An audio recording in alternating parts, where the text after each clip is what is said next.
শান্তি আমি প্ৰতি বছৰে আলহী মাতোঁ। আমি আলহী মাতিছিলোঁ, আলহী নাহিল কাৰণে আমাৰ সকলো ফালৰ পৰা বেঞ্জি মাতি পাঠশালাৰ পৰা সেইকাৰণে আমাৰ অতি স্নেহেৰে ফুলাম গামোচাৰে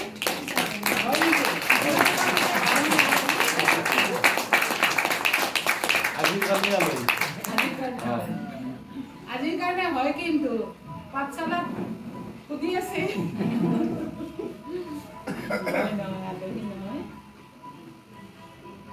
বাবাৰ বাচ্চাৰ সন্তান সদায় সবকে